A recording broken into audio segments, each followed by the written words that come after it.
భారత రాజ్యాంగంలో ప్రజాస్వామ్యం చాలా గొప్పది.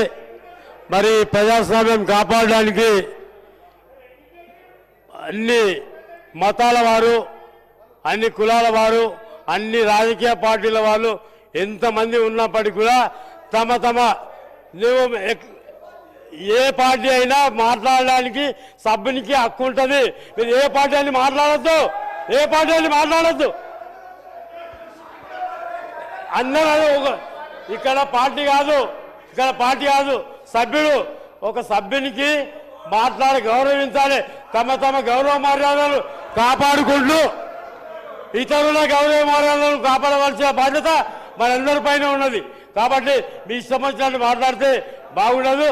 కౌశిక్ రెడ్డి గారికి మనిషి పెరిగింది కానీ బుద్ధి పెరగలేదు. ఎందుకంటే 40 సంవత్సరాలు 4 దశాబ్దాల కాలం అనుభవం ఉన్న మాజీ మంత్రివర్యులు సీనియర్ నాయకుని మీద సంపద నడుపుతాని మాట్లాడే విధానం మంచిది కాదు. మీరు చప్పట్లు కొట్టుకునేది ఉంటే కోటీల యాపిల్స్లపై చప్పట్లు కొట్టుకుంటూ కూర్చోండి. కానీ ఇక్కడ పవిత్రమైన అసెంబ్లీలో ఇలాంటి దుశ్చర్యలకు పాల్పడడం మంచి సంప్రదాయం కాదు. మీరు రాబోయే రోజుల్లో ఇకనన్నా మనసు మార్చుకొని బుద్ధిగా ప్రవర్తించాలని కోరుకుంటూ పాడి కౌశిక్ రెడ్డి మీద తక్షణమే కఠినమైన యాక్షన్ తీసుకోవాల్సిందిగా కోరుతున్నాం. శ్రీ గడ్డం వినోద్ గారు.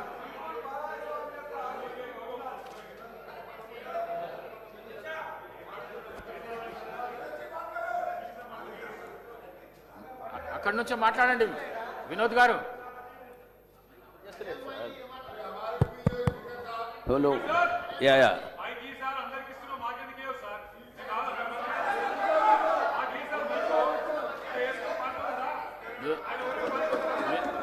మీరు లొల్లి చేయకుంటే మీకే ఇస్తుంటే మాట్లాడాలన్నా వద్దా? మీరు సభ గౌరవాన్ని కాపాడతలేరు. ఏమి ఇవ్వాలి మైక్ చెప్పును. Thank you. మీరు మీ సీట్లలో కూర్చోండి ఇస్తా. కేటీఆర్ గారు మీరు మీ సీట్లలో కూర్చుంటే ఇస్తా. మీరు సభ గౌరవాన్ని కాపాడతలేరు. ఇంతమంది కొత్త సభ్యులు మాట్లాడుతున్నారు, అయినా మీకేం వస్తలేదు.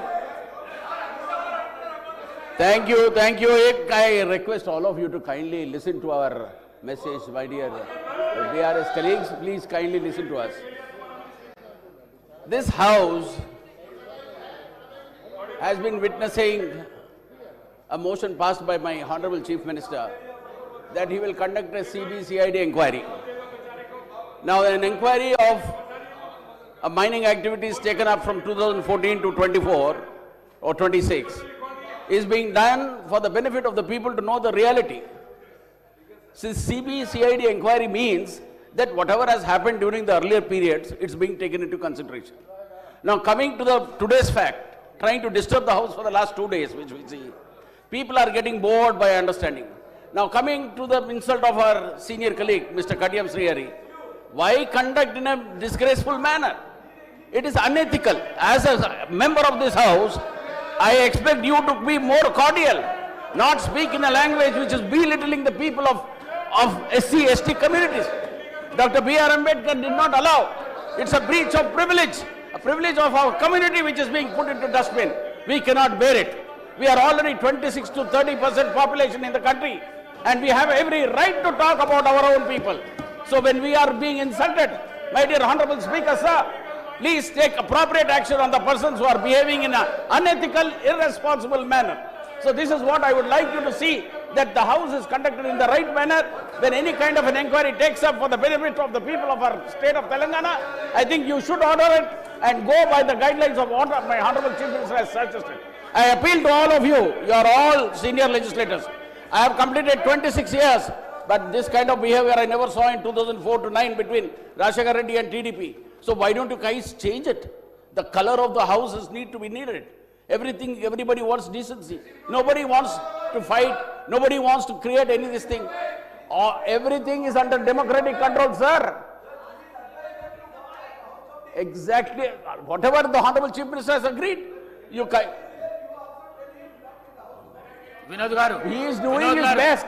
When the CBCID is being done, that itself is a good product. Vinod Garu. So what I suggest, Vinod Garu, I would request you, sir, you kindly take up the matter, because our Honorable Chief Minister has already made a request of a CBCID inquiry. and also take inquiry on people who are trying to belittle the SC, ST people, sir. No compromise on that. Thank you very much. Adinarayana Rao.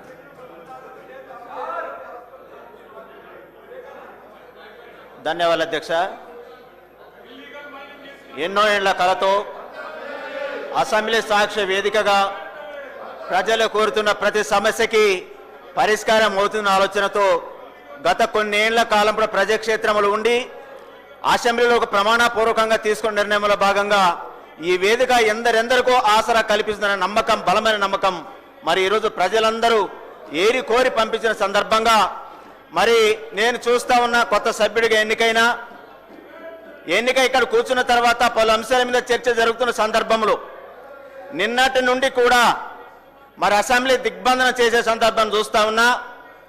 నిన్న ఒక అంశం housing అనే సమస్య మీద రాష్ట్ర వ్యాప్తంగా ప్రజలందరూ కూడా నిరుపేద ప్రజలందరూ ఎదురు చూస్తున్న శుభవేళ మంత్రివర్యులు మరి నిరుపేద ప్రజలకి అలాంటి సమాచారం ఇస్తారా, ఏ విధంగా మాట్లాడుతున్న సందర్భంలో నిన్న ఒక అంశం లేవనెత్తి ఒక వ్యక్తిని ప్రాధాన్యత తీసుకొని వారి మీద ప్రత్యేకంగా దృష్టి కేంద్రీకరించడం అనేది సబబు కాదు.